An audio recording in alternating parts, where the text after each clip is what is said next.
میرے بھائی، سجدے کے بارے میں گفتگو مکمل ہو چکی ہے. جب آپ دوسرا سجدہ کر لیں تو اس کے بعد آپ اٹھیں گے. اگر یہ پہلی رکعت تھی اور تیسری رکعت تھی تو آپ بیٹھیں گے. دوسری رکعت کے لیے اٹھنے سے پہلے ایک دفعہ بیٹھیں گے.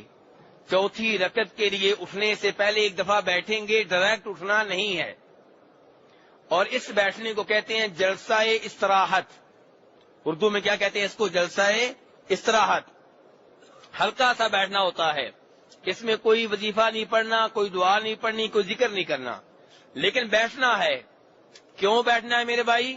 اس حدیث کی بنیاد پہ جو بخاری شریف میں آتی ہے، اور اس حدیث کو روایت کرنے والے صحابی کا نام ہے مالک ابن حویرث رضی اللہ تعالی عنہ، جو آپ کی آخری زندگی میں مسلمان ہوئے ہیں. مالک بن حویرث کہتے ہیں کہ میں نے نبی صلی اللہ علیہ وسلم کو نماز پڑھتے ہوئے دیکھا. فَإِذَا كَانَ فِي وِتْرٍ مِّن صَلَاتِهِ لَمْ يَنْهَضْ حَتَّى يَسْتَوِيَ قَاعِدًا. جب آپ طاق رکعت میں ہوتے، پہلی رکعت میں ہوتے یا تیسری رکعت میں ہوتے، لم ينهض حتى يستوي قاعدا، آپ اس وقت تک کھڑے نہیں ہوتے تھے جب تک کہ اچھی طرح زمین پہ بیٹھ نہیں جاتے تھے. میرے کتنے ہی بھائی ہیں جو اس سنت کے اوپر عمل نہیں کرتے ہوں گے، لیکن میرے بھائی آج کے بعد آپ نے اس کے اوپر عمل کرنا ہے. حوالہ پھر سن لیں بخاری شریف کا. بیان کرنے والے صحابی کا نام کیا ہے؟ مالک ابن حویرث. اور یہی عمل روایت کیا ہے جناب ابو حمید ساعدی نے بھی. ایک اور صحابی ہیں جنہوں نے اپنی نماز 10 صحابہ کرام کے سامنے پیش کی تھی، اور 10 صحابہ کرام نے تصدیق کی تھی کہ تمہاری نماز نبی صلی اللہ علیہ وسلم کی نماز کی طرح کی ہے. تو اس لیے میرے بھائی یہ آپ کی سنت ہے اور اس سنت کو ہم نے اپنانا ہے. اب آپ کہیں گے کہ جو لوگ اس سنت کے اوپر عمل نہیں کرتے ان کی بھی آخر کوئی دلیل ہوگی، کیوں نہیں کرتے؟ میرے بھائی ہمارے وہ دوست جو اس سنت کے اوپر عمل نہیں کرتے ان کا کہنا یہ ہے کہ نبی صلی اللہ علیہ وسلم کا یہ عمل نماز کا حصہ نہیں ہے، بلکہ آپ بوڑھے ہو گئے تھے اس لیے آپ ایسے کرتے تھے. میرے بھائی میری پہلی گزارش یہ ہے کہ نبی صلی اللہ علیہ وسلم جوانی میں بھی ہمارے لیے نمونہ تھے، آئیڈیل تھے اور قابل حجت تھے، اور بڑھاپے میں بھی آپ ہمارے نبی تھے، ہمارے رسول تھے، ہمارے لیے قابل عمل تھے، قابل حجت ہے. اگر نبی صلی اللہ علیہ وسلم کا یہ عمل بڑھاپے کی وجہ سے ہوتا تو آپ صحابہ کرام کو خبردار کر دیتے کہ دیکھو یہ نماز کا عمل نہیں ہے، یہ نماز کا حصہ نہیں ہے، یہ تو میں بڑھاپے کی وجہ سے کر رہا ہوں. لیکن ایسی کوئی چیز آپ کو کسی روایت میں نہیں ملے گی. اس سے یہ معلوم ہوا کہ اس عمل کا تعلق نماز سے ہے، یہ نماز کی سنت ہے، بڑھاپے کا اس سے کوئی تعلق اور کوئی واسطہ نہیں ہے. دوسری بات یہ میرے بھائی کہ اس حدیث کو روایت کرنے والے صحابی کون ہیں؟ مالک ابن حویرث، جو نبی صلی اللہ علیہ وسلم کی نماز سیکھنے کے لیے آئے تھے، آپ سے نماز کا طریقہ جاننے کے لیے آئے تھے، اور آپ نے واپس جاتے ہوئے ان سے کیا کہا تھا؟ صلو کما رأیتمونی اصلی، کہ ویسے نماز پڑھنا جیسے تم نے مجھے نماز پڑھتے ہوئے دیکھا ہے. میرے بھائی اگر یہ چیز نماز کا حصہ نہ ہوتی تو آپ مالک بن حویرث سے کہتے ویسے نماز پڑھنا جیسے تم نے مجھے نماز پڑھتے ہوئے دیکھا ہے، لیکن یہ چیز جو ہے اس کے اوپر عمل نہ کرنا کیونکہ اس کا تعلق بڑھاپے سے ہے. لیکن ایسا نہیں ہوا. اور تیسری بات یہ ہے میرے بھائی کہ نبی صلی اللہ علیہ وسلم کی زندگی کے جو آخری اعمال ہیں ان میں تو بالکل کوئی شک و شبہ نہیں ہے. شروع کے عمل میں بھی کوئی شک و شبہ نہیں ہے، لیکن شروع کے عمل میں پھر بھی کوئی کہہ سکتا ہے کہ شاید یہ پہلے عمل اللہ نے رکھا ہو، بعد میں منسوخ کر دیا ہو. لیکن جو اعمال آپ نے اپنی زندگی کے آخری ایام میں کیے ہیں ان کے اوپر تو منسوخ ہونے کا فتویٰ بھی نہیں لگایا جا سکتا. اس لیے خلاصہ کلام یہ ہے کہ جلسہ استراحت یعنی کہ پہلی رکعت کے دوسرے سجدے کے بعد اٹھ کر بیٹھنا، بیٹھ کر پھر اٹھنا، اور ایسے ہی تیسری رکعت کے دوسرے سجدے کے بعد پہلے بیٹھنا اچھی طرح پھر اٹھنا، یہ آپ کی سنت ہے. اسے جلسہ استراحت کہتے ہیں. بخاری شریف میں روایت موجود ہے. روایت کرنے والے صحابی کا نام ہے مالک ابن حویرث. ابو داؤد شریف میں روایت موجود ہے. روایت بیان کرنے والے صحابی کا نام ہے ابو حمید الساعدی. میرے بھائی اس کے بعد جب آپ بیٹھ کے ہیں اب آپ اٹھنے لگے ہیں، یہاں پہ ایک اور سنت ہے. اٹھتے ہوئے آپ نے اپنے ہاتھ زمین پہ لگانے ہیں اور ہاتھوں کے اوپر ٹیک لگا کے پھر آپ نے اٹھنا ہے. اور اس سنت کو بھی انہی مالک ابن حویرث نے روایت کیا ہے. یہ کہتے ہیں کہ نبی صلی اللہ علیہ وسلم جب اٹھنے لگتے اعتمد علی الارض، زمین کے اوپر ٹیک لگاتے، ثم قام، پھر آپ اٹھتے. تو اس انداز سے میرے بھائی آپ اٹھیں گے. اور جب آپ کی دوسری رکعت شروع ہوگی تو اب آپ ثنا نہیں پڑھیں گے، دعائے استفتاح نہیں پڑھیں گے، سبحانک اللہم نہیں پڑھیں گے، اللہم باعد نہیں پڑھیں گے، اور سطح نہیں کریں گے، بلکہ آپ سورہ فاتحہ سے دوسری رکعت کی ابتدا کریں گے. جیسا کہ مسلم شریف کی حدیث ہے، فرماتے ہیں جناب ابو ہریرہ رضی اللہ تعالیٰ عنہ کہ نبی صلی اللہ علیہ وسلم دوسری رکعت کے لیے کھڑے ہوتے تو آپ سجدہ نہیں کرتے تھے، الحمدللہ رب العالمین سے دوسری رکعت کا آغاز کرتے تھے. اس کا مطلب یہ ہے کہ الحمدللہ رب العالمین آپ اونچی آواز سے پڑھتے تھے، لیکن اس سے پہلے بسم اللہ آہستہ آواز سے پڑھی جائے گی، کیونکہ بسم اللہ ہر صورت کا حصہ ہے. بسم اللہ پڑھنا ضروری ہے کسی بھی صورت کی ابتدا سے پہلے. تو میرے بھائی دوسری رکعت بھی آپ ایسے ہی پڑھیں گے جیسے آپ نے پہلی رکعت پڑھی تھی، ویسے ہی قیام، ویسے ہی رکوع، ویسے ہی قوما، ویسے ہی پہلا سجدہ، دو سجدوں کے مابین بیٹھنا، پھر دوسرا سجدہ کرنا. اور اب آگی باری کس کی؟ تشہد کی. اب کس کی باری آگی میرے بھائی؟ دو رکعتیں آپ کی ہو چکی ہیں، اب آپ تشہد کے لیے بیٹھیں گے. جلوس المصلی علی رجلہ الیسری مفروشہ ونصب الیمنی فی التشہد الاول وبین السجدتین. کتاب کے مؤلف کہتے ہیں کہ 9ویں سنت یہ ہے کہ جب آپ پہلے اتحیات میں ہوں گے، 9ویں سنت یہ ہے کہ جب آپ پہلے اتحیات میں ہوں گے یا دو سجدوں کے درمیان میں بیٹھے ہوں گے تو تب آپ نے اپنے بائیں پاؤں پہ بیٹھنا ہے. بایاں پاؤں بچھا ہوا ہوگا اور اس پہ آپ بیٹھیں گے. آپ کی سرین جو ہے بائیں سرین وہ آپ کے بائیں پاؤں پہ ہوگی اور بایاں پاؤں بچھا ہوا ہوگا اور دایاں پاؤں کھڑا ہوگا. بیٹھ کے دکھائیں گے ذرا. ہاں یہ دیکھیں، ان کو میں دیکھ سکتا ہوں. ہاں دیکھیں، ہاں یہ دیکھیں بالکل صحیح ہے. یہ دیکھیں اس وقت یہ اپنے بائیں پاؤں پہ بیٹھے ہوئے ہیں، دایاں پاؤں ان کا کھڑا ہے اور دایاں جو پاؤں ہے اس کی انگلیوں کا رخ قبلے کی طرف ہے. یہ پہلے اتحیات میں اور دو سجدوں کے درمیان ایسے بیٹھنا ہے. یہ نبی علیہ الصلوۃ والسلام کی سنت ہے اور آپ کا طریقہ ہے. اور اس بارے میں کئی ایک احادیث آتی ہیں، وہ احادیث اب میں آپ کے سامنے رکھنا چاہوں گا جن احادیث سے ہمیں یہ طریقہ معلوم ہوا. پہلے نمبر پہ جناب عائشہ رضی اللہ تعالیٰ عنہا فرماتی ہیں، مسلم شریف کی حدیث ہے کہ نبی علیہ الصلوۃ والسلام بایاں پاؤں بچھا لیا کرتے تھے اور دایاں پاؤں کھڑا کر لیتے تھے. دوسری حدیث جناب ابو حمید الساعدی کہتے ہیں رضی اللہ تعالی عنہ کہ فَإِذَا جَلَسَ فِي الرَّكْعَتَيْنِ جَلَسَ عَلَى رِجْلِهِ الْيُسْرَى وَنَصَبَ الْيُمْنَى، کہ جب نبی علیہ الصلوۃ والسلام دو رکعتوں کے بعد بیٹھتے، کب بیٹھتے؟ دو رکعتوں کے بعد بیٹھتے تو آپ بائیں پاؤں پہ بیٹھا کرتے تھے اور دایاں پاؤں کھڑا کر لیا کرتے تھے. یہ بخاری شریف کی حدیث ہے. اور دو سجدوں کے درمیان بیٹھنے کا تذکرہ جس حدیث میں آتا ہے وہ ابو داؤد شریف میں ہے. وہ بھی روایت کرنے والے جناب ابو حمید الساعدی رضی اللہ تعالیٰ عنہ ہیں. کہتے ہیں ثم يرفع رأسه، کہ پھر آپ پہلے سجدے سے اپنا سر اٹھا لیتے، ان کے کھڑے ہو جاتے، اور وَيَثْنِي رِجْلَهُ الْيُسْرَى، پہلے سجدے سے سر اٹھاتے اور بایاں پاؤں موڑ لیتے، بچھا لیتے، فَيَقْعُدُ عَلَيْهَا، اور بائیں پاؤں پہ بیٹھ جاتے. تو پہلے اتحیات میں اور دو سجدوں کے درمیان میں بیٹھنے کا طریقہ ایک ہی ہے. اس سائڈ سے کوئی بھائی بیٹھیں گے ذرا؟ جی آپ بیٹھیے ذرا، ادھر منہ کیجیے. ہاں جی ہاں، قبلے کی طرف، قبلے کی طرف منہ کیجیے.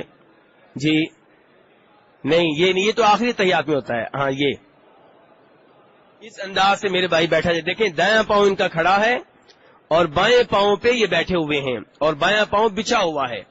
تو یہ نبی علیہ الصلوۃ والسلام کی طرف سے مسنون طریقہ ہے پہلے تحیات میں بیٹھنے کا اور دو سجدوں کے درمیان میں بیٹھنے کا. یہ تھی 9ویں سنت نماز کی سنتوں میں سے. 10ویں سنت کیا ہے؟ التورک فی التشہد الاخیر فی الرباعیہ والثلاثیہ، کہ تیسری اور چوتھی رکعت میں جو اتحیات ہوگا، جو تشہد ہوگا، اس میں آپ تورک کریں گے. کیا کریں گے؟ یہ بھی بتاتے ہیں تورک کسے کہتے ہیں، لیکن نام تو آپ لے ذرا، کہ وہ اتحیات جو تیسری رکعت میں ہوگا جیسا کہ مغرب کی نماز میں ہوتا ہے، یا چوتھی رکعت میں ہوگا جیسا کہ ظہر، عصر اور عشاء کی نماز میں ہوتا ہے، تو جو آخری تشہد تیسری اور چوتھی رکعت میں ہوگا اس میں آپ تورک کریں گے. کیا کریں گے؟ تورک میرے بھائیوں ورک سے ہے، اور ورک سرین کو کہتے ہیں.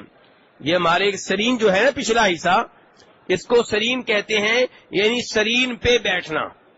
کتاب کے مؤلف اس کی وضاحت کرتے ہیں، وَهُوَ الْجُلُوسُ عَلَى مَقْعَدَتِهِ وَجَعْلِ رِجْلِهِ الْيُسْرَى تَحْتَ الْيُمْنَى وَنَصْبُ الْيُمْنَى.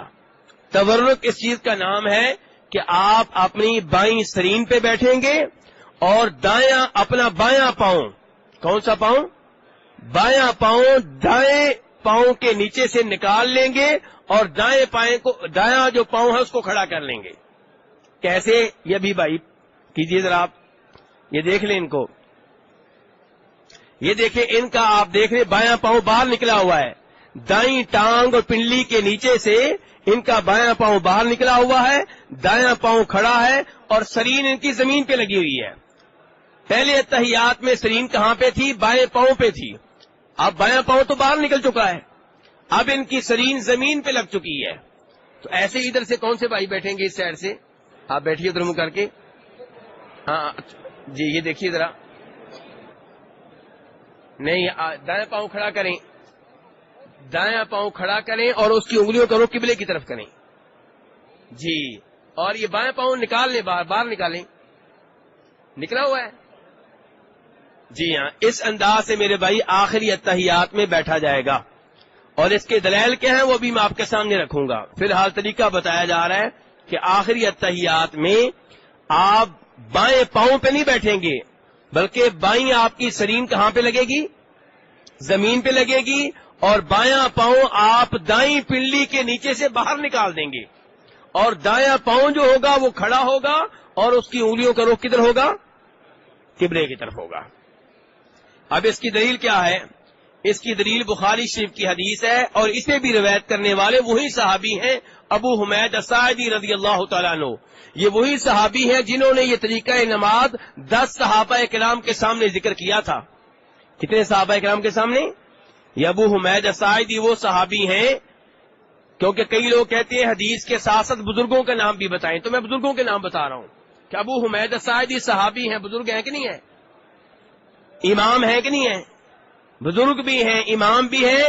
اور انہوں نے 10 صحابہ کرام کے مجمع میں کہا کہ میں تم میں سے سب سے زیادہ بہتر طور پہ جانتا ہوں کہ نبی علیہ الصلوۃ والسلام کا طریقہ نماز کیا تھا. 10 صحابہ کرام نے کہا ٹھیک ہے بیان کیجئے.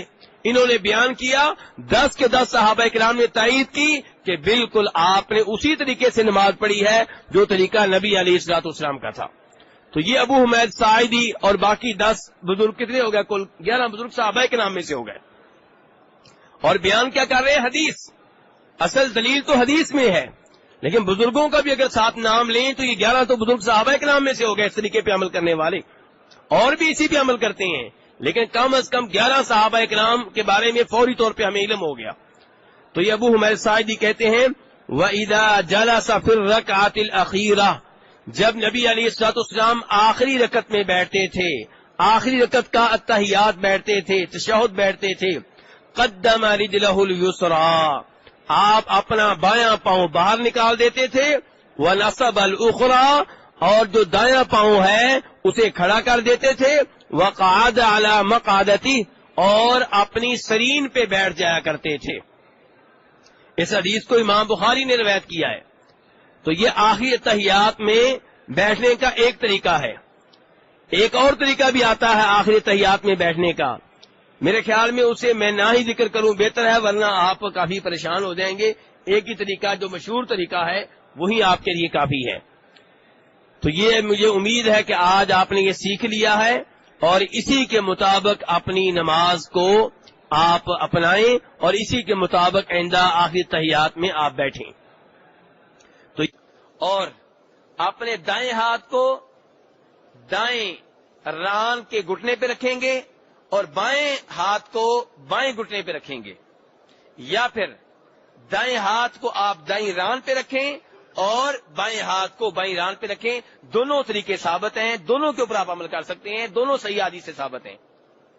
اور گزارش پھر کہ نبی صلی اللہ علیہ وسلم کے اکثر جو آپ کے عمل ہیں وہ ایک طرح کے ہیں، کئی جگہ پہ آپ نے دو طرح عمل کیا ہے، وہاں پہ دونوں سنتے ہیں، دونوں کے اوپر عمل کیا جا سکتا ہے، شرط یہ ہے کہ دونوں عمل صحیح حدیث سے ثابت ہوں، ضعیف روایت میں نہ آئے ہوں، کسی من گڑت روایت کا حصہ نہ ہوں۔ تو جب دونوں عمل کسی صحیح حدیث سے ثابت ہوں گے، دونوں کے اوپر آپ عمل کر سکتے ہیں، کبھی اس کے اوپر کبھی اس کے اوپر، اور دین کو تقسیم نہیں کرنا، یعنی کہ یہ نہیں کہنا کہ یہ عمل جو ہے یہ مالکیوں کے لیے ہے، یہ شافیوں کے لیے ہے، یہ حنبلیوں کے لیے ہے، یہ حنفیوں کے لیے ہے، نہیں میرے بھائی، نبی صلی اللہ علیہ وسلم نے دین کی تقسیم اس انداز میں نہیں کی۔ یہ چاروں ہمارے امام ہیں، چاروں ہمارے رہنما ہیں، ان کی ہدایات بھی یہی تھی کہ نبی صلی اللہ علیہ وسلم کی جب حدیث ثابت ہو جائے سینے سے لگا لینا، ہماری بات کو چھوڑ دینا۔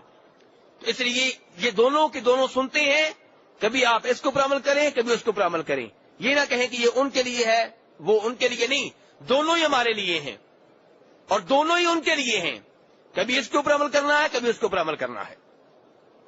تو دائیں ہاتھ جو ہے آپ کبھی دائیں گھٹنے پہ رکھیں گے اور کبھی دائیں ران پہ، بائیں ہاتھ کبھی بائیں گھٹنے پہ رکھیں گے کبھی بائیں ران پہ، اور بازو بھی آپ دونوں رانوں کے اوپر رکھ سکتے ہیں جیسا کہ صحیح حدیث سے ثابت ہے۔ اب میرے بھائی تشہد میں آپ بیٹھ چکے، بیٹھتے ہوئے آپ کے انگلیوں کے دائیں ہاتھ کی انگلیوں کے 3 انداز ہو سکتے ہیں۔ کتنے انداز میرے بھائی؟ ان میں سے 2 مسلم شریف میں آئے ہیں، ایک ابو داؤد شریف میں آیا ہے، اور یہ تینوں عمل جو ہیں آپ کی سنت ہیں، تینوں کے اوپر آپ باری باری عمل کیا کریں، اور یہاں بھی آپ نے دین کو تقسیم نہیں کرنا۔ ایک طریقہ کیا ہے؟ ایک طریقہ یہ ہے کہ آپ اپنی تینوں یہ جو دائیں سائڈ کی انگلیاں ہیں، دائیں ہاتھ کی دائیں سائڈ کی 3 انگلیاں جو ہیں ان کو بند کر لیں، کریں میرے ساتھ ساتھ، ان کو آپ نے بند کر لیا۔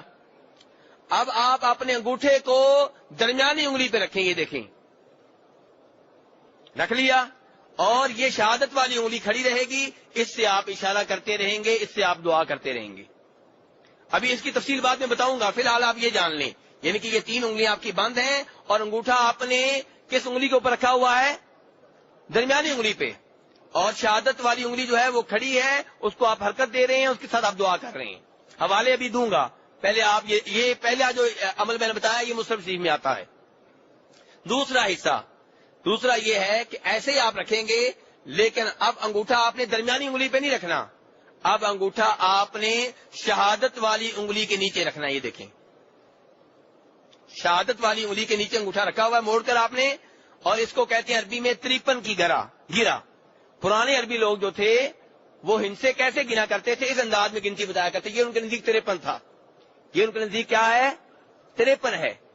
پرانے جو عربی تھے نبی صلی اللہ علیہ وسلم کے زمانے کے، ان کے نزدیک یہ 53 ہے، ٹھیک ہے؟ تو بہرحال اس کو کہتے ہیں 53 کی گرا، یہ دوسرا انداز ہو گیا، یہ بھی مسلم شریف میں آیا ہے۔ تیسرا انداز جو ابو داؤد شریف میں آیا ہے، حدیث کو بیان کرنے والے وائل بن حجر ہیں، اس میں کیا ہے؟ اس میں یہ ہے کہ 2 انگلیاں یہ دائیں سائڈ والی بند کر لیں، دو چھوٹی جو انگلیاں وہ آپ نے بند کر لیں، درمیانی انگلی اور انگوٹھے سے ہلکا بنائیں، ایسے دائرہ، درمیانی انگلی اور انگوٹھے سے آپ نے کیا بنا دیا ہے؟ دائرہ، اور شہادت والی انگلی کو آپ ہلا رہے ہیں، حرکت دے رہے ہیں۔ یہ 3 انداز ہیں میرے بھائی، جو تینوں ہی نبی صلی اللہ علیہ وسلم سے ثابت ہیں، تینوں کے اوپر باری باری عمل کیا کریں۔ اگر تینوں ذہن میں آپ نہیں بٹھا سکتے تو اس وجہ سے اگر آپ ایک کے اوپر عمل کرتے ہیں تو کوئی بات نہیں، لیکن اگر آپ یہ کہیں کہ یہ ایک عمل ہمارا ہے دوسرا کسی اور کا ہے تو یہ تقسیم صحیح نہیں ہے میرے بھائی۔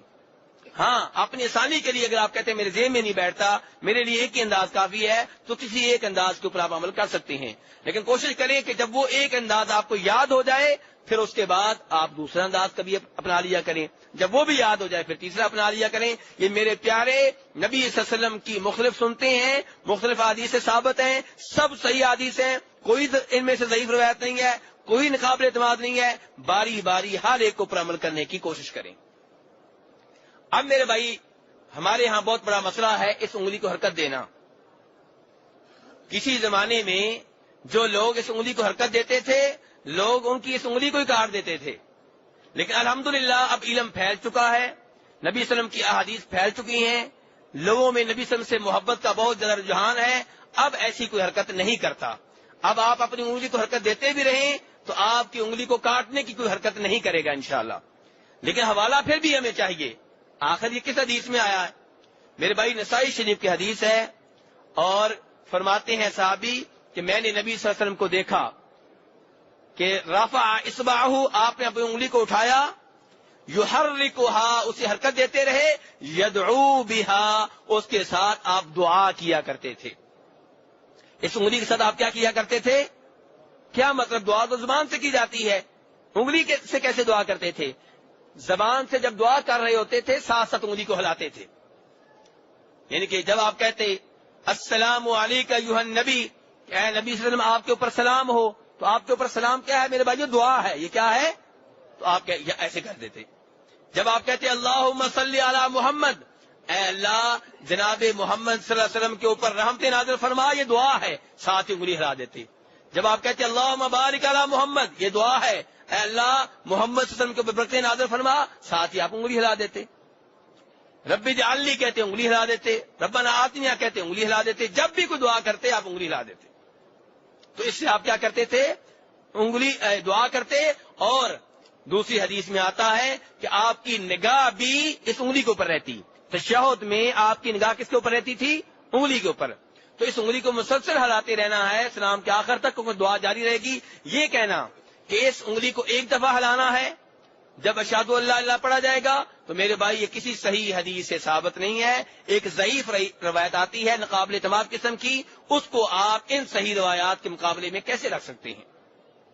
ٹھیک ہے میرے بھائی، ایک طرف وہ روایات ہیں جن کے اوپر کچھ شبہ نہیں ہے، جن میں کوئی عیب نہیں ہے، جن کے اوپر کوئی اعتراض کی انگلی نہیں اٹھا سکتا، دوسری طرف یہ ناقابل اعتماد روایت ہے، تو ناقابل اعتماد روایت کے اوپر عمل کرنا صحیح روایات کے مقابلے میں یہ درست نہیں ہے۔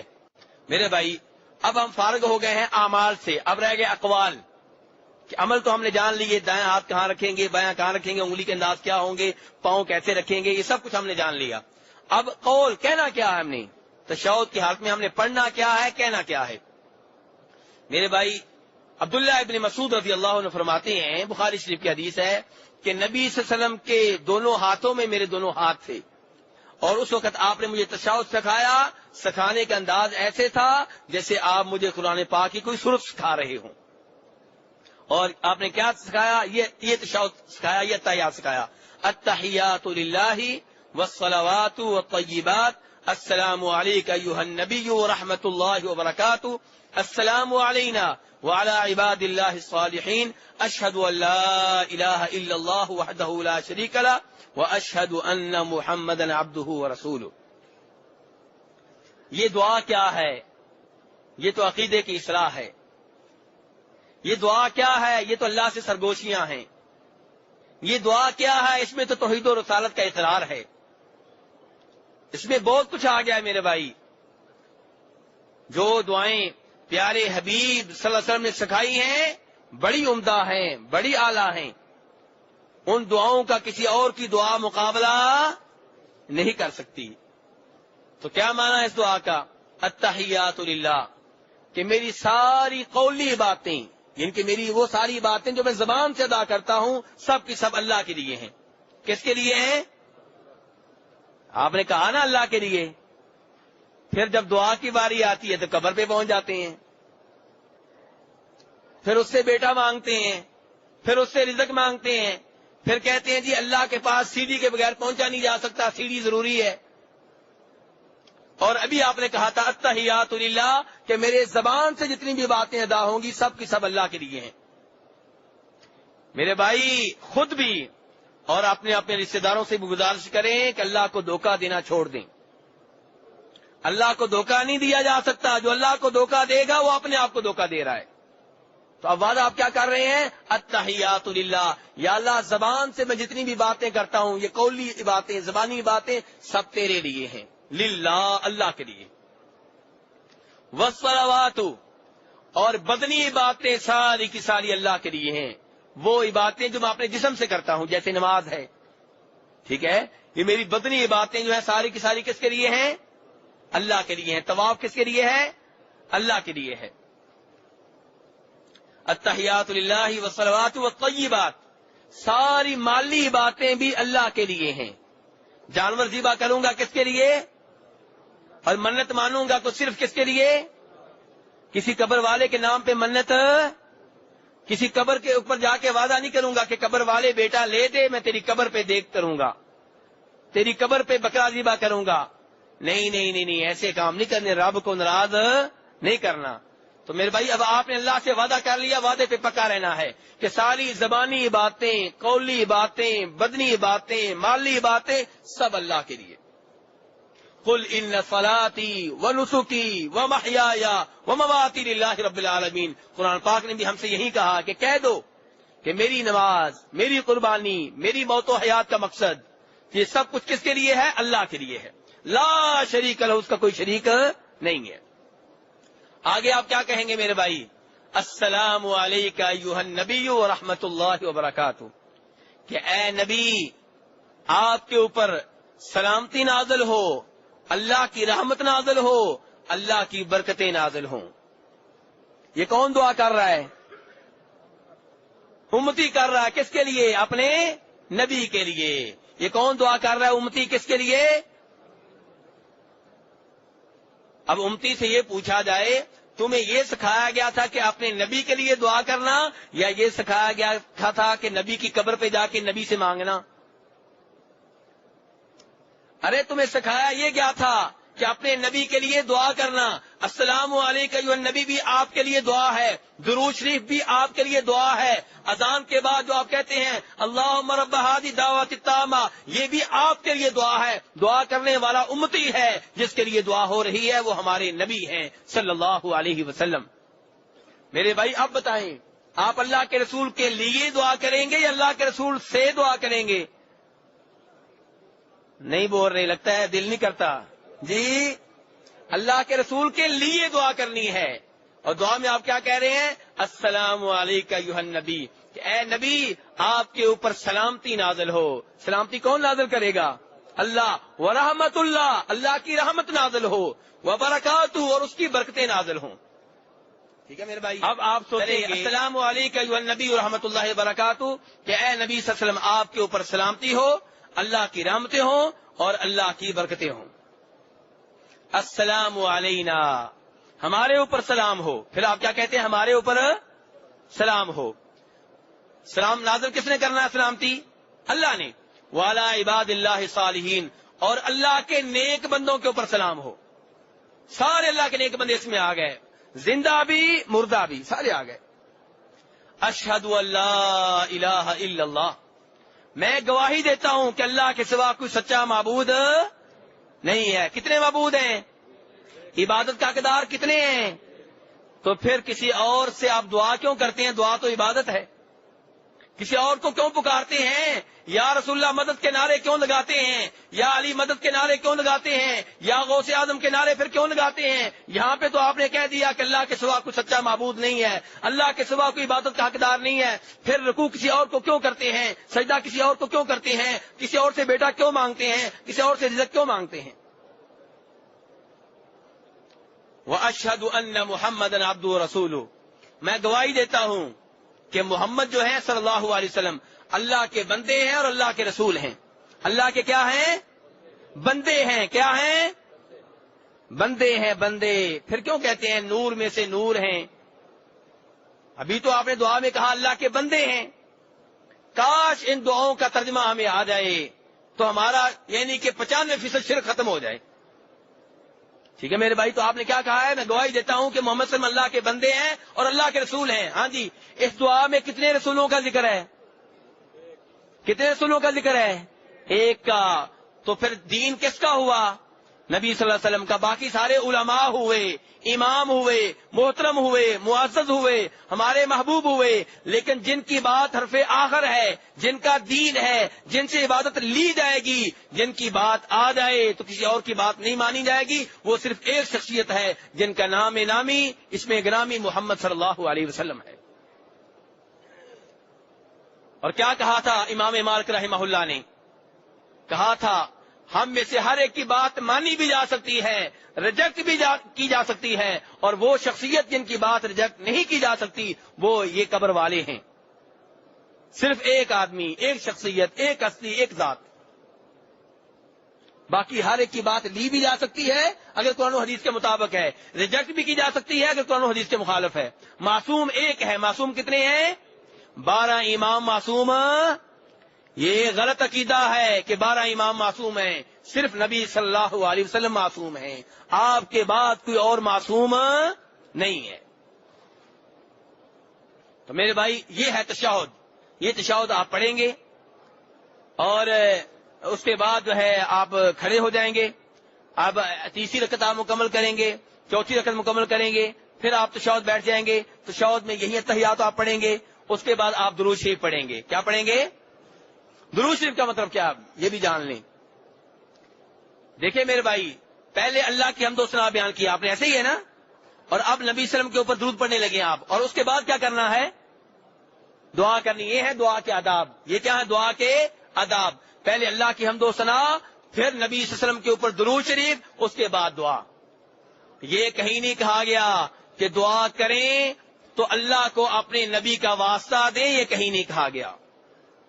نبی صلی اللہ علیہ وسلم ہمارا واسطہ ہیں، اللہ اور اللہ مخلوق کے درمیان واسطہ ہیں، دین پہنچانے میں، دین لانے میں، قرآن پاک پہنچانے میں، نماز کا طریقہ بتانے میں، زکوٰۃ کا طریقہ بتانے میں، روزوں کا طریقہ بتانے میں، دعا کے آداب بتانے میں. لیکن دعا میں آپ نے یہ نہیں کہا کہ مجھے واسطہ بناؤ. دعا میں واسطہ کس کو بنانا ہے، وسیلہ کس کو بنانا ہے، یہ بھی قرآن و حدیث سے سیکھ لیں. کس سے سیکھنا ہے میرے بھائیو؟ قرآن و حدیث سے سیکھ لیں. میرے وہ دوست، میرے وہ بھائی جو اب تک اپنی دعا میں یہ کہتے ہیں کہ اپنے نبی کے صدقے، اپنے نبی کے طفیل، اپنے نبی کے حبیب اور طفیل صدقے وغیرہ کے الفاظ استعمال کرتے ہیں، وہ ذرا دھیان سے میری گفتگو سن لیں.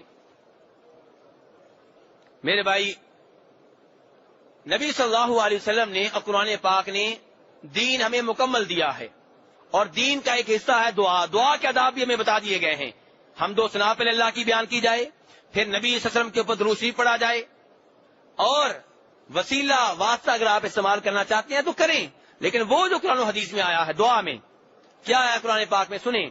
سب سے پہلا واسطہ اور وسیلہ وہ استعمال کریں جو لوگ بہت کم استعمال کرتے ہیں، لیکن قرآن پاک نے اس کے استعمال کرنے کے بارے میں آرڈر دیا ہے، ترغیب دی ہے.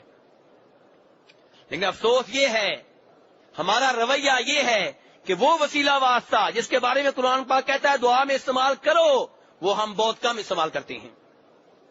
اور وہ وسیلہ واسطہ جس کی دلیل قرآن و حدیث سے نہیں ملتی، پورے کا پورا ملک استعمال کرتا ہے. آئیے جس وسیلے کے بارے میں قرآن پاک نے کہا ہے اس کے بارے میں سنیں، قرآن سے سنیں. وَلِلَّهِ الْأَسْمَاءُ الْحُسْنَى فَادْعُوهُ بِهَا. اللہ کے پیارے پیارے نام ہیں، اللہ کے پیارے پیارے نام ہیں. فَادْعُوهُ، اس کو پکارو، اس سے دعائیں کرو. بِهَا، ان ناموں کے وسیلے اور واسطے سے. ہاں جی، یہ وسیلہ واسطہ کرنے والے لوگ زیادہ ہیں کہ تھوڑے ہیں؟ بہت تھوڑے ہیں، بہت تھوڑے ہیں.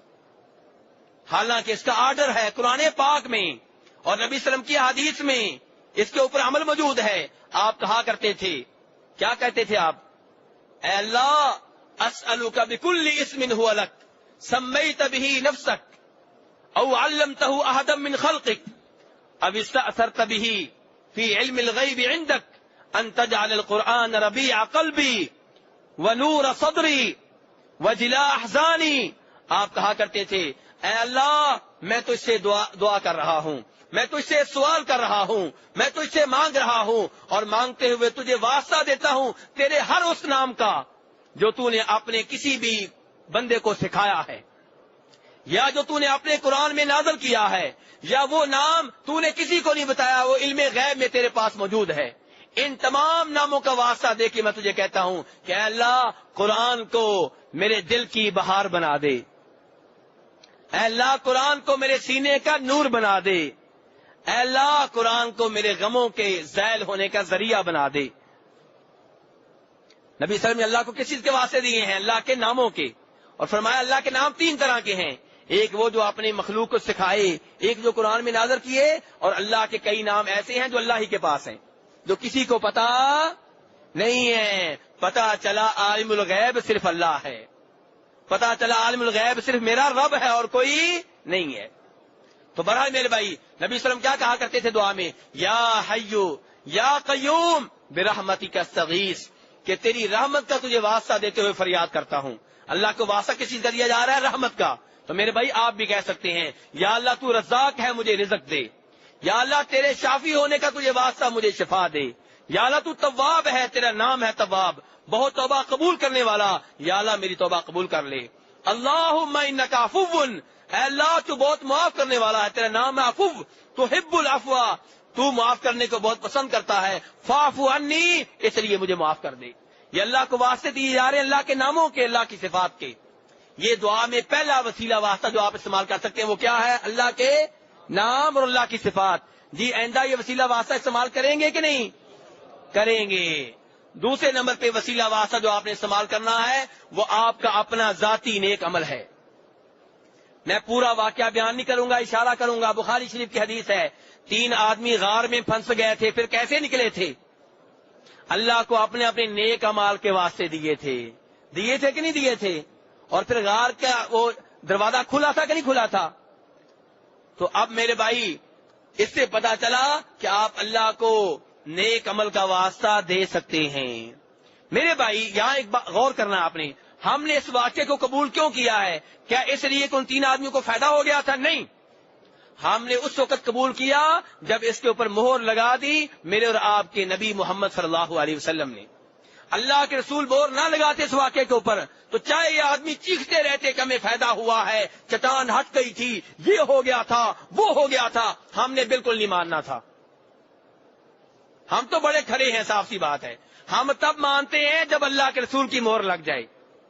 جب اللہ کے رسول کی مہر لگ گئی، آپ کی اسٹیمپ لگ گئی، اب ہم کہتے ہیں کہ دعا میں اپنے نیک عمل کا واسطہ اللہ کو دے سکتے ہیں. آپ کہہ سکتے ہیں یا اللہ فلاں موقع پہ میرے پاس بہت تھوڑے پیسے تھے لیکن میں پھر بھی حج کرنے کے لیے آ گیا، یا اللہ تجھے راضی کرنے کے لیے، یا اللہ میرے سے نیک عمل کا واسطہ ہے میرے بیٹے کو شفا دے دے. آپ یہ کہہ سکتے ہیں، اللہ کو واسطہ دے سکتے ہیں. تیسرے نمبر پہ میرے بھائی جس چیز کو وسیلہ واسطہ بنایا جا سکتا ہے وہ زندہ، میں کیا کہہ رہا ہوں؟ قبر والا نہیں کہہ رہا، زندہ موجود کوئی ایسا آدمی ہے جس کو آپ اللہ کا نیک آدمی سمجھتے ہیں. وہ نیک ہے کہ نہیں ہے اللہ بہتر جانتا ہے. کوئی ولی ہے کہ نہیں ہے اللہ بہتر جانتا ہے. کیونکہ آج ہم کسی کی گارنٹی نہیں دے سکتے، صرف ہم انہی کی ولایت کی گارنٹی دے سکتے ہیں جن کی گارنٹی اللہ کے رسول دے چکے. کسی اور کی ولایت کی گارنٹی ہم دے سکتے نہیں.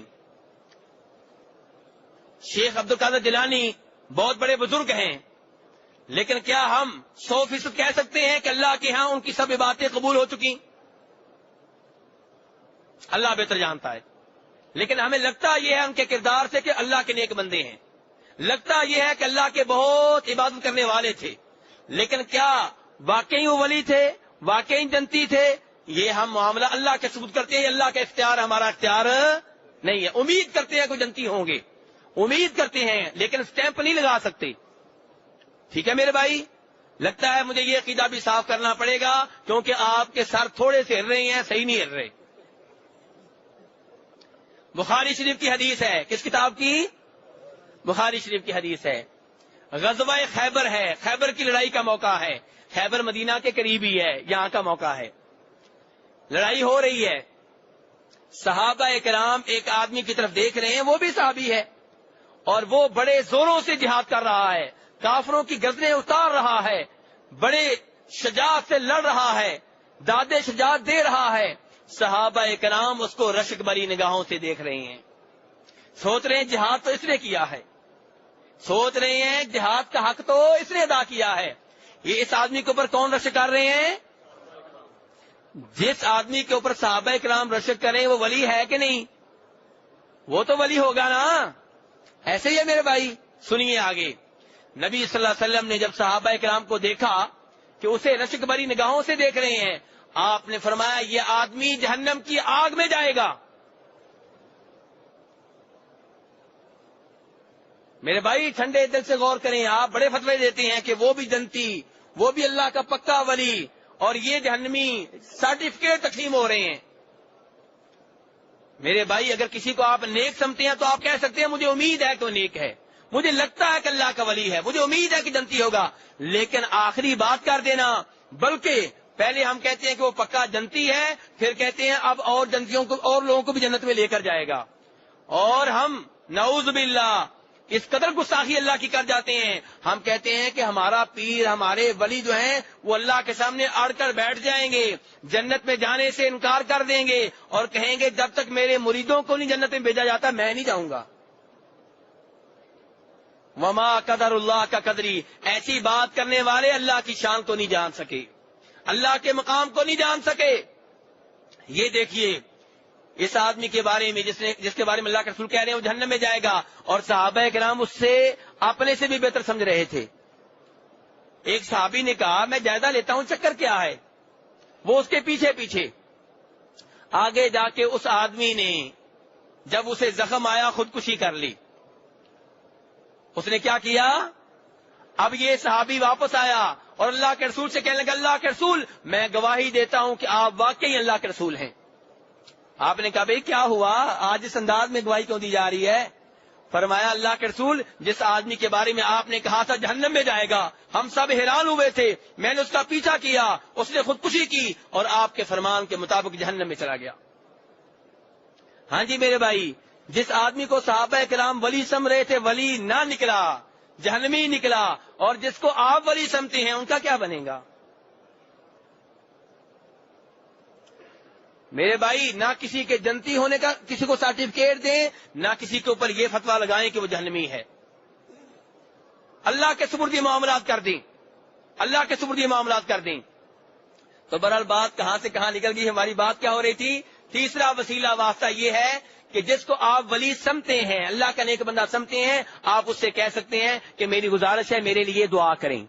یہ اس کی دعا کا وسیلہ واسطہ ہوا, ذات کا نہیں. اور امام ابو حنیفہ رحمہ اللہ فرماتے ہیں کہ جو دعا کرنے والا یہ کہے کہ اے اللہ بیت اللہ کے حق سے دعا قبول کر. کس کے حق سے؟ بیت اللہ مخلوق ہے کہ نہیں؟ چاہے جتنا بھی بیت اللہ عظیم ہے تو مخلوق نا. تو فرمایا جو یہ کہے کہ بیت اللہ کے حق سے میری دعا قبول کر, یا یہ کہے اپنے انبیاء کرام علیہم الصلوۃ والسلام کے حق سے دعا قبول کر, یا یہ کہے کہ عرش کے حق سے دعا قبول کر, فرشتوں کے حق سے دعا قبول کر, فرمایا اس کا یہ کہنا مکروہ ہے, ایسی دعا مکروہ ہے. یہ کون کہہ رہے ہیں؟ امام ابو حنیفہ رحمہ اللہ. اس لیے میرے بھائی اپنی دعا میں یہ کہنا کہ اس کے وسیلے سے, اس کے واسطے سے, اس کی ذات سے, یہ درست نہیں ہے. تو اتحیات میں آپ کیا کریں گے؟ تشہد میں پہلے اتحیات پڑھیں گے, پھر آپ کے اوپر درود پڑھیں گے. درود کا معنی بھی بیان کرنا چاہیے تھا, لیکن میرے بھائی معذرت کے ساتھ وقت بہت تھوڑا رہ گیا ہے. درود کا معنی آپ خود پڑھ لیں, لیکن ایک میرا پیغام یاد رکھیں کہ درود کا مقصد دین میں رہنا چاہیے. درود بھی اللہ کے رسول کے لیے دعا ہے, درود بھی اللہ کے رسول کے لیے دعا ہے. کرنے والا کون ہے؟ مقتدی امتی. اور درود شریف کے بعد آپ کیا کریں گے؟ اب آپ دیگر دعائیں کریں گے, اور سب سے پہلے ان دعاؤں کو ترجیح دیں جو اللہ کے رسول نے سکھائی ہیں. پھر آپ کو اور دعا بھی کر سکتے ہیں, لیکن عربی میں, اردو یا پنجابی یا ہندی یا انگلش میں نہیں. لیکن ایک دعا لازمن کریں کیونکہ اللہ کے رسول نے حکم دیا ہے, اور وہ دعا یہ ہے اللہم انی اعوذ بک من عذاب القبر, اے اللہ میں قبر کے عذاب سے بچنے کے لیے اپنے آپ کو تیری پناہ میں دیتا ہوں. اللہم انی اعوذ بک من عذاب القبر واعوذ بک من عذاب جہنم, اے اللہ جہنم کے عذاب سے بچنے کے لیے میں تجھے اپنے آپ کو تیرے حوالے کرتا ہوں, تیری پناہ میں دیتا ہوں.